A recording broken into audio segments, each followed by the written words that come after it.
ഐസം ഭയങ്കര ഹാപ്പിയാണ്. നമ്മളൊന്ന് പാർക്കിൽ പോവാന്ന് പറഞ്ഞിട്ടുണ്ട്. അതിൻ്റെ ഹാപ്പിനെസ് ആണ് ഈ കാണുന്നത്. അപ്പം ഞാൻ പറഞ്ഞു വരുന്നത് നമ്മളൊന്ന് വയനാട് വരെ പോവാണ്. എൻ്റെ കഴിഞ്ഞ വീഡിയോയും റീലും ഒക്കെ കണ്ടിട്ടുള്ളവർക്ക് മനസ്സിലായിട്ടുണ്ടാവും നമ്മൾ പോകുന്നത് എങ്ങോട്ടാന്നുള്ളത്. യെസ്, നമ്മൾ പോകുന്നത് വയനാട്ടിലെ തന്നെ one of the best adventurous പാർക്കിലോട്ടാണ്, കാരാപ്പുഴ അഡ്വഞ്ചറസ് പാർക്ക്. ഇവിടുത്തെ ഒരുവിധം അഡ്വഞ്ചറസ് ആക്ടിവിറ്റീസിനെ കുറിച്ചൊക്കെ നിങ്ങൾ അറിഞ്ഞിട്ടുണ്ടാവും. ഇനിയിപ്പോൾ അറിഞ്ഞിട്ടില്ല എന്നുണ്ടെങ്കിൽ അവർക്കൊന്ന് അറിയാനും അറിയുന്നവർക്ക് ഒന്നും കൂടെ ഒന്ന് കാണാനും ഒക്കെ ആയിട്ടുള്ളൊരു വീഡിയോ ആണ് ഇന്ന് നമ്മൾ ചെയ്യുന്നത്. അപ്പോൾ എന്തായാലും നമുക്ക് ആദ്യമൊക്കെ അങ്ങോട്ട് തുടങ്ങിയാലോ. ആദ്യം തന്നെ നമ്മൾ എക്സ്പ്ലോർ ചെയ്യാൻ പോകുന്നത് കേരളാസ് ലോങ്ങസ്റ്റ് സിപ്പ് ലൈൻ ആണ്. ഇതെല്ലാം കൂടെ മേത്ത് ഫിറ്റ് ചെയ്തപ്പോഴും ആ ഹെൽമെറ്റ് വെച്ചപ്പോഴൊക്കെ ചെറുതായിട്ടൊരു പേടിയൊക്കെ ഉണ്ട് കേട്ടോ. പക്ഷേ പേടിനേക്കാളും കൂടുതൽ കുറച്ചധികം എക്സൈറ്റ്മെന്റ് ഉണ്ടായിരുന്നു. കാരണം ഞങ്ങളിങ്ങനെ കൂടുതലൊന്നും സിപ്പ് ലൈൻ അങ്ങനത്തെ അഡ്വഞ്ചറസ് പരിപാടികളൊന്നും ചെയ്യാത്ത ആൾക്കാരാണ്.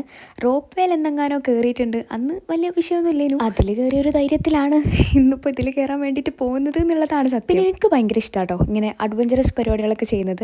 അതുകൊണ്ട് തന്നെ ഇതിന് കുറച്ചധികം എക്സൈറ്റ്മെൻറ്റ് കൂടുതലുള്ളതും എനിക്ക് തന്നെയായിരുന്നു. ഒരു 2 കിലോമീറ്ററോളം നമ്മൾ ഇവിടെ നിന്ന് പോയിട്ട് വേണം നമ്മൾ സിപ്പ് ലൈൻ്റെ സ്ഥലത്ത് എത്താൻ വേണ്ടിയിട്ട്. അങ്ങനെ ഇവിടെ എത്തിയപ്പോഴേക്കും താത്താക്കൊക്കെ പേടി തുടങ്ങിയിട്ടുണ്ട്. എനിക്ക് പേടിയൊക്കെ ഉണ്ട്, പക്ഷെ എന്നാലും അത്ര തന്നെ ഒന്നും ഇല്ലേനു കേട്ടോ.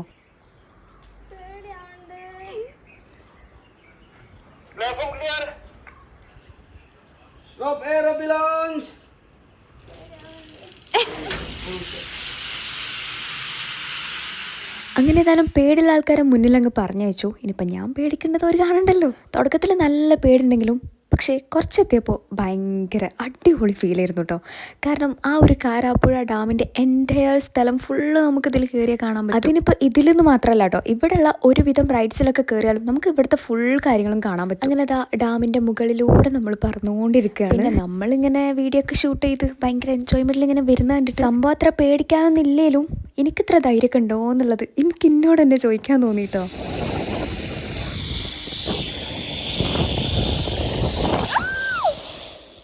അങ്ങനെ ഏതായാലും അത് എക്സ്പീരിയൻസ് ചെയ്ത് കഴിഞ്ഞു. അടിപൊളിയായിട്ടുള്ള ഒരു എക്സ്പീരിയൻസ് തന്നെയായിരുന്നു. എല്ലാവരും ഒന്ന് ട്രൈ ചെയ്ത് നോക്കുക വേണം. ഇനി നമ്മൾ അടുത്ത റൈഡിലോട്ട് പോവാണ്. ഇവിടെ ഇപ്പോൾ 7 to 8 റൈഡ്സ് ഉണ്ട്. പുതിയതായിട്ട് ഒരു റൈഡും കൂടെ വന്നിട്ടുണ്ട്.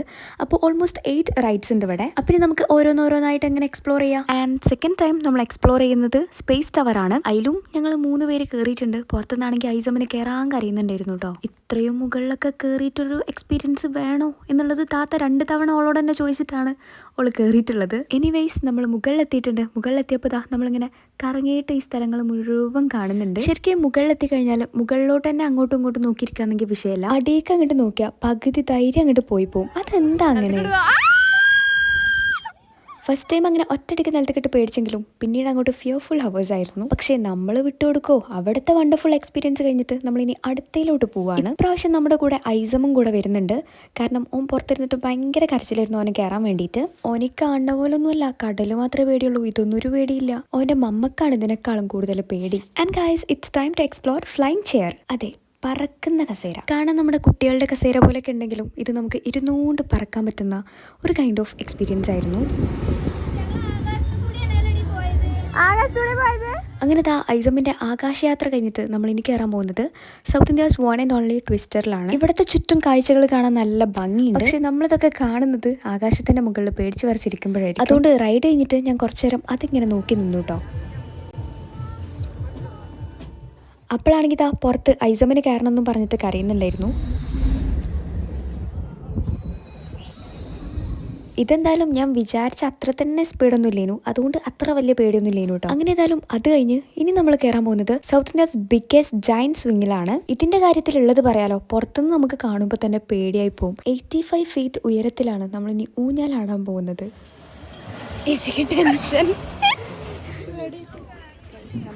സൗത്ത് ഇന്ത്യയിലെ ലോങ്ങസ്റ്റ് ഊഞ്ഞാലിലാണ് കയറാൻ പോകുന്നത്. ശരിക്കും പറയാന്നുണ്ടെങ്കിൽ ഇതിമ്മ കയറണം. ഇതിമ്മ കയറാതെ നിങ്ങൾ അവിടെ പോയിട്ട് ഒരു കാര്യമില്ല. കാരണം ഇതിൻ്റെ എക്സ്പീരിയൻസ് വാസ് റിയലി ജീവൻ പോകുന്നൊരവസ്ഥയാണ്. അങ്ങനെ നമ്മളെ മുകളിലോട്ട് വലിച്ചുകൊണ്ട് പോവാണ്. നല്ല സുഖമുള്ളൊരു സ്പീഡിൽ ഒരു ബാക്കിലോട്ട് വലിക്കുമ്പോൾ നമ്മൾ ഇതേ രീതിയിൽ നല്ല സുഖമായിട്ട് അടിയിലേക്കും വരാന്നുള്ളത്. പക്ഷേ 85 feet മുകളിൽ കൊണ്ടിരുത്തിയിട്ട് ഇടൽ അങ്ങോട്ട് ഇടും. ആ ഇടലിന് ഇത്ര തന്നെ സ്പീഡ് ഉണ്ടാവും എന്നുള്ളത് ആവേശത്തിന്റെ പുറത്ത് ഞാൻ ചിന്തിക്കാൻ വിട്ടുപോയി ഗൈസ്.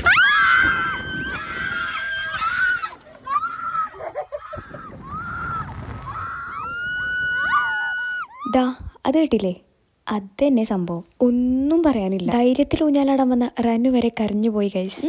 കൂട്ടത്തിൽ കുറച്ച് ധൈര്യം കൂടുതൽ എനിക്ക് എന്നാന്നുള്ളത് ഇത് കണ്ടപ്പോൾ എനിക്ക് മനസ്സിലായി. എന്തായാലും ഞാൻ കൂടുതലൊന്നും പറയുന്നില്ല, നിങ്ങൾക്ക് ഇത് കണ്ടപ്പോൾ മനസ്സിലായിട്ടുണ്ടാവും. ഒരു വണ്ടർഫുൾ എക്സ്പീരിയൻസ് നിങ്ങൾ നോക്കുന്നില്ല, ഫോർ ഷുവർ നിങ്ങൾക്കുള്ളതാണ് ഈ ഒരു ജയന്റ് സ്വിംഗ്. ഊഞ്ഞാലാടിക്കഴിഞ്ഞ വരയിൽ നിന്ന് ഒരു സമാധാനത്തിനിതാ അതിൻ്റെ അപ്പുറത്ത് തന്നെ ഒരു വണ്ടർഫുൾ ആയിട്ടുള്ള ഒരു ഗാർഡൻ ഉണ്ട്. അങ്ങനെ അതെല്ലാം കഴിഞ്ഞിട്ട് നമ്മൾ ഇനി അടുത്തത് പോകുന്നത് വിയാ സോണിലോട്ടാണ്. ഇവിടെയും അടിപൊളിയായിട്ടുള്ള ഒരു എക്സ്പീരിയൻസ് ആയിരുന്നു.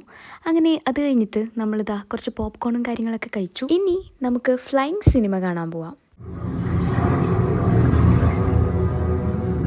ഇതും ഒരു കൈൻഡ് ഓഫ് നല്ല എക്സ്പീരിയൻസ് തന്നെയായിരുന്നു. പിന്നെ ഇവിടെ കുട്ടികൾക്ക് കളിക്കാൻ സ്പെഷ്യൽ ആയിട്ടുള്ള സ്ഥലമൊക്കെ ഉണ്ട്. കുട്ടികൾക്കായാലും വലിയവർക്കായാലും ഒരു ഡേ കംപ്ലീറ്റ് ആയിട്ട് എക്സ്പ്ലോർ ചെയ്യാൻ പറ്റിയിട്ടുള്ള ഒരു ഡെസ്റ്റിനേഷൻ ആണിത്. നമ്മൾ മലപ്പുറംകാർക്കൊക്കെ വേഗം പോയിട്ട് വരാൻ പറ്റിയിട്ടുള്ള അഡ്വഞ്ചറസ് പാർക്ക്. എന്തായാലും ഒരു വേർത്ത് ആയിട്ടുള്ള എക്സ്പീരിയൻസ് തന്നെയായിരുന്നു ഇവിടെ നിന്ന് കിട്ടിയത്. മെയിൻലി ആ ഒരു ലോങ്ങസ്റ്റ് സിപ്പ് ലൈനും അതേപോലെ തന്നെ ജയന്റ് സ്വിങ്ങും. പിന്നെ അതുകൂടാതെ നമുക്ക് സമാധാനത്തിൽ സംസാരിച്ചിരിക്കാൻ പറ്റിയിട്ടുള്ള നല്ല നേച്ചർ ഫ്രണ്ട്ലി പാർക്കും ഉണ്ട് കേട്ടോ. അപ്പം എങ്ങനെയാ നിങ്ങൾ അടുത്ത ട്രിപ്പ് ഇങ്ങോട്ട് ആക്കിക്കോളി. ലൊക്കേഷൻ മറക്കണ്ട, നമ്മുടെ വയനാട് കാരാപ്പുഴ അഡ്വഞ്ചറസ് പാർക്ക്.